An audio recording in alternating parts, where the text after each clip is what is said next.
Hi, my name is Siske Valk. I'm the founder of Autumn Animals and I'm also an end-of-life doula for pets.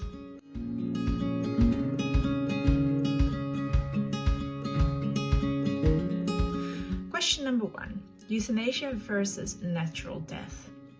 Of course, we all want our pet to die peacefully in their sleep. We would want that for ourselves as well. Unfortunately, it doesn't happen that often, and when natural death does occur, it's not as peaceful as we suspect it to be. So imagine a 90-year-old dog that has really bad osteoarthritis but is otherwise healthy. Organs are doing fine. We're able to give him medication against his pain. We're able to feed him through a tube or give him fluids through an IV catheter. So we're able to keep him fed and hydrated. We can keep him clean by cleaning up his mess after he's had an accident in his bed. And we can help him up to walk around a little bit.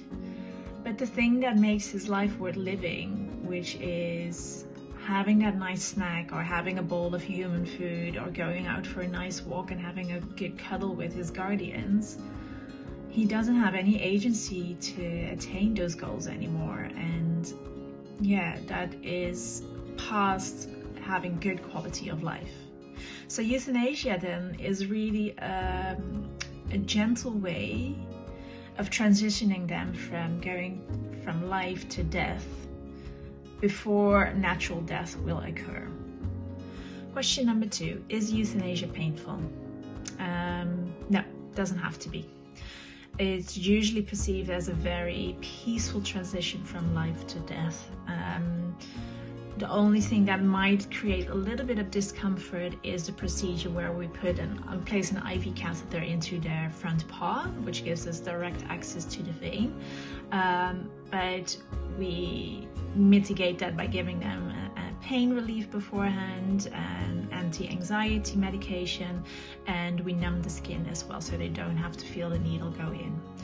After that catheter has been placed, we don't have to touch them anymore, so we can give them the following injections through the IV catheter. So you can take them on your lap, or they can stay in their bed or on the sofa, wherever they feel comfortable. You could also see it as an animal going to sleep, because we give that first sedation into their vein, because we have direct access through a IV catheter.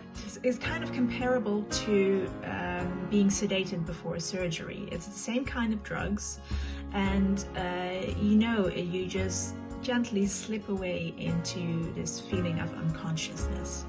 That sedation is then followed by another sedative, which is stronger and which will make the heart stop. But because we had that first sedation, it's a really peaceful transition from being awake to going to sleep to being sedated and then passing away.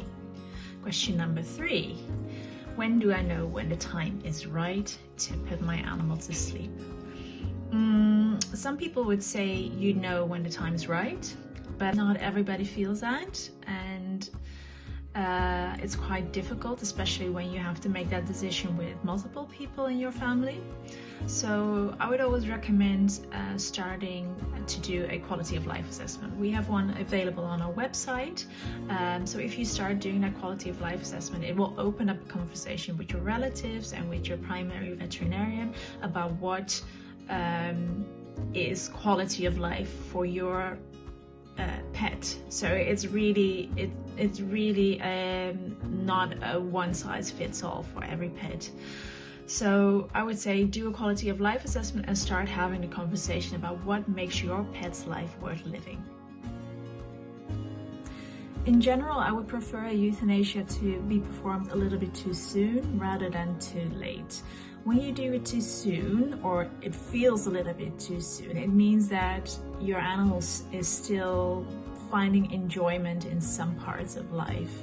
and maybe you've even had a really good day where they felt really good, and then you euthanize them, and it might feel a little bit too soon, but at least you didn't go through that phase where they crashed and ended up in emergency care in the middle of the night. Especially having that kind of situation happen, it can be quite traumatic, both for your animal but also for you. I would prefer you to look back on the euthanasia and this whole end-of-life process in a way that is beautiful. It's a beautiful ending to your physical story together, and I think the most beautiful endings happen in the comfort of your own home, where your animal is not stressed and they feel safe and they feel loved.